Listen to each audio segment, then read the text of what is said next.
अमित को रंग बिरंगे परिंदे देखने का बहुत शौक था और आज कई दिनों के बाद वो जंगल में परिंदे देखने निकला था कि तभी कोई है क्या वहाँ? प्लीज मेरी मदद करो। हाँ, कौन है वहाँ? मुझे मदद की ज़रूरत है। इस पहाड़ी पे ट्रैकिंग करते हुए मेरा पैर फिसल गया था। मैं हिल भी नहीं पा रहा हूँ। प्लीज मेरी मदद करो। अरे, तुम्हारी हालत तो सच में खराब है। मैं कुछ करता हूँ। अमित पास के गांव से कुछ लोगों को बुला लाया और वो उसे लेकर हॉस्पिटल की तरफ चल पड़े। अमित, तुमने अपना नाम अमित बताया था ना? ये तुम्हारा दोस्त है? नहीं दोस्त नहीं, मैं तो यहीं का रहने वाला हूँ। अमित, तुमने मेरी जान बचा ली। तुम अभी बोलो मत, बस आराम करो। हम हॉस्पिटल पहुंचने वाले हैं। तुम्हारे पैर में फ्रैक्चर तो था, लेकिन अब ये ठीक हो चुका है। ऐसा लगता है कि चोट तुम्हें काफी पहले लगी थी। क्या तुम्हारा नाम सलीम है और तुम लखनऊ से आए हो? जी बिल्कुल, मैं सलीम ही हूँ, लखनऊ से। गांव वालों का कहना है कि उन्होंने तुम्हें 1 महीने पहले पहाड़ी की तरफ जाते हुए देखा था। क्या तुम 1 महीने से वहीं पड़े हुए थे? जी, मैं 1 महीने से वहां पड़ा मदद का इंतजार कर रहा था। बड़ी हैरानी की बात है, एक आदमी जो चल भी नहीं पा रहा हो, वो 1 महीने तक बिना खाए पिए जिंदा कैसे रहा? खाना? वो मेरे बैग में खाना था। बस किसी तरह उसी से थोड़ा खा के मैं बच गया। फिर भी हैरानी की बात है, इतना कम खाकर तो जिंदा रहना ही मुश्किल है। लेकिन तुम्हारी सेहत तो बिल्कुल ठीक ठाक है। अपने किसी रिश्तेदार का नाम पता बता दो तो हम उन्हें खबर कर दें। नहीं, मेरा इस दुनिया में कोई नहीं है और मैं तो खुद ही बन जा रहा हूँ। मेरा खुद का कोई पता ठिकाना नहीं है। खैर सलीम, तुम्हारी हड्डी जुड़ तो गई है, लेकिन तुम्हारा पैर अभी टेढ़ा है। अभी तुम्हें कुछ और दिन हॉस्पिटल में रहना होगा। ठीक है डॉक्टर साहब। और फिर उस शाम। पता है सलीम, पूरे शहर में सिर्फ तुम्हारी बात हो रही है। लोग हैरान हैं कि इतने थोड़े से खाने पर तुम पूरे 1 महीने तक जिंदा कैसे रहे। अरे, तुम तो कुछ परेशान से लग रहे हो। अमित, क्या तुम मेरी एक बात मान सकते हो? हाँ बोलो।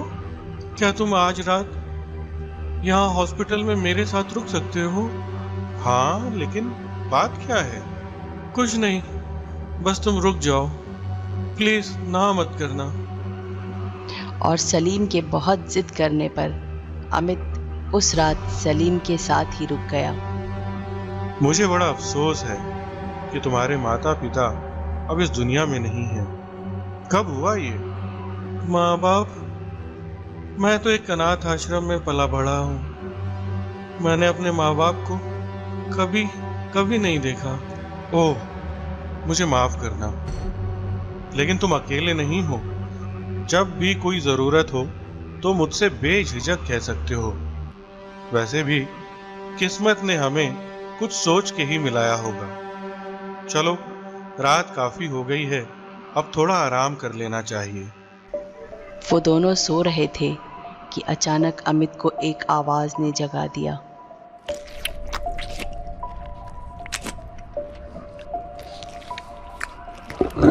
उसने देखा कि एक औरत ने सलीम के मुंह से मुंह जोड़ रखा है।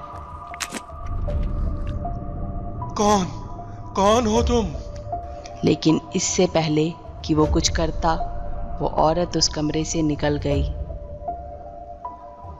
सलीम, ये क्या था? मुझे बताओ सलीम, आखिर ये क्या हो रहा था?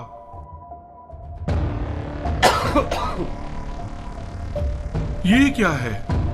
अरे, ये तो मांस का टुकड़ा है। ये यहाँ कैसे आया? सलीम, तुम कुछ बोलते क्यों नहीं? शांत हो जाओ अमित। मैं बताता हूँ सब कुछ। ये सब मेरे पहाड़ी से गिरने के एक हफ्ते बाद शुरू हुआ था। मेरा खाना खत्म हो चुका था और पैर टूटने की वजह से मैं हिल भी नहीं पा रहा था कि अचानक उस शाम मैंने इस औरत को देखा और उससे मदद मांगी। उसने मुझे पकड़ा और अपने मुंह से चबाया हुआ कच्चा मांस मेरे मुंह में डाल दिया। वो बहुत अजीब था, लेकिन अगर मैं वो मांस ना खाता तो मर जाता। अगले दिन वो फिर से आई और इस बार उसने उसी तरह से मुझे किसी का ताजा खून पिलाया। इसके बाद ये रोज का सिलसिला हो गया, कभी मांस तो कभी खून। ये सब अजीब जरूर था, लेकिन इसकी वजह से ही मैं जिंदा बच पाया। मुझे शायद उस औरत का शुक्रिया अदा करना चाहिए। लेकिन ये मांस है किसका? पता नहीं, मुझे तो अब इसको देख के भी उल्टी आ रही है। और ये भी अजीब है कि अब तो मैं ठीक हूँ, तो फिर वो औरत मुझे ये क्यों खिला रही है? अगली रात भी अमित सलीम के साथ हॉस्पिटल में ही रुक गया, लेकिन वो औरत फिर से वहाँ पहुँच गई।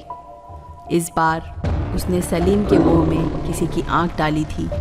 अमित ने उसे रोकने की कोशिश की। रुक जाओ, कौन हो तुम? लेकिन वो फिर से वहाँ से निकल गई।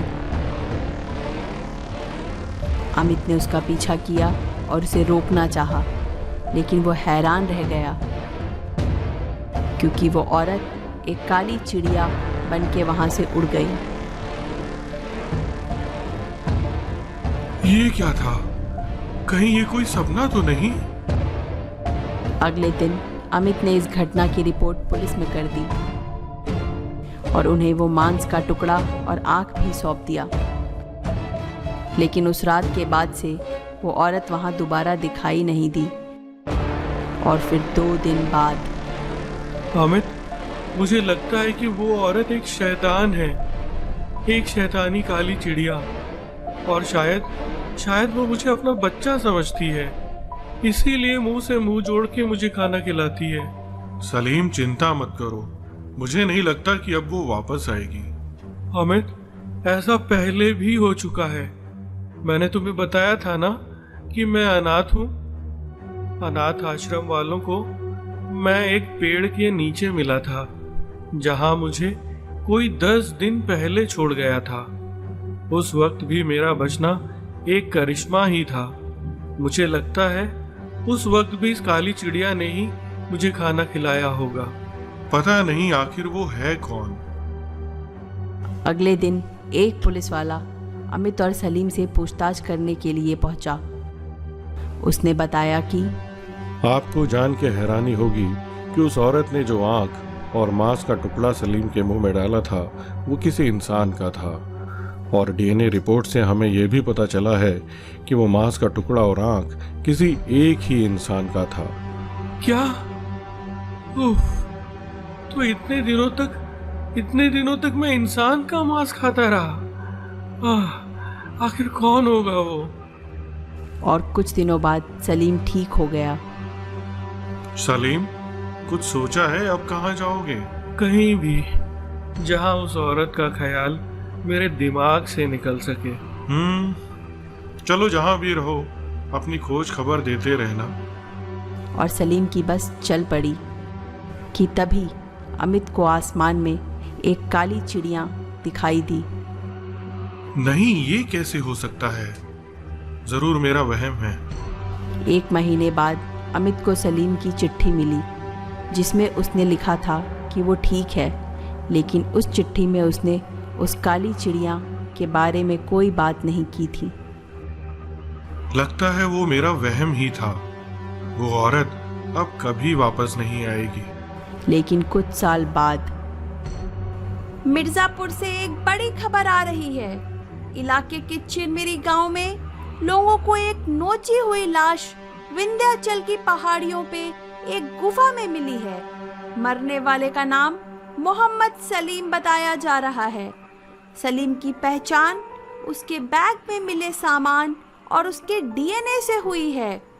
लोगों का ये भी कहना है कि लाश ढूंढने वालों ने एक बड़ी सी काली चिड़िया को उसकी लाश खाते हुए देखा था। ओह सलीम, ये सब जरूर उस औरत की वजह से ही हुआ है। अगले दिन फिर मोहम्मद सलीम के केस में पुलिस ने आज एक सनसनीखेज खुलासा किया है।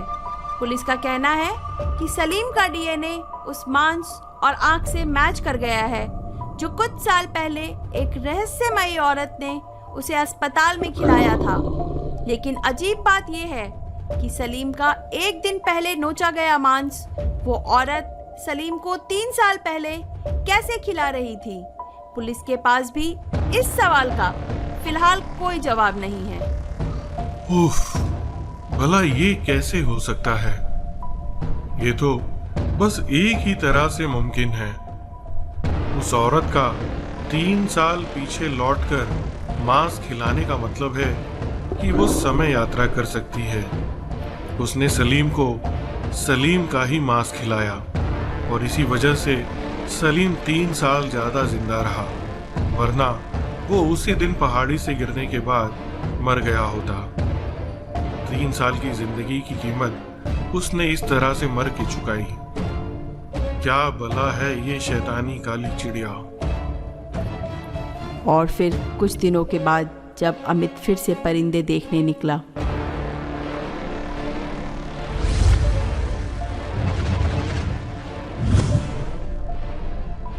आह, मेरा पैर।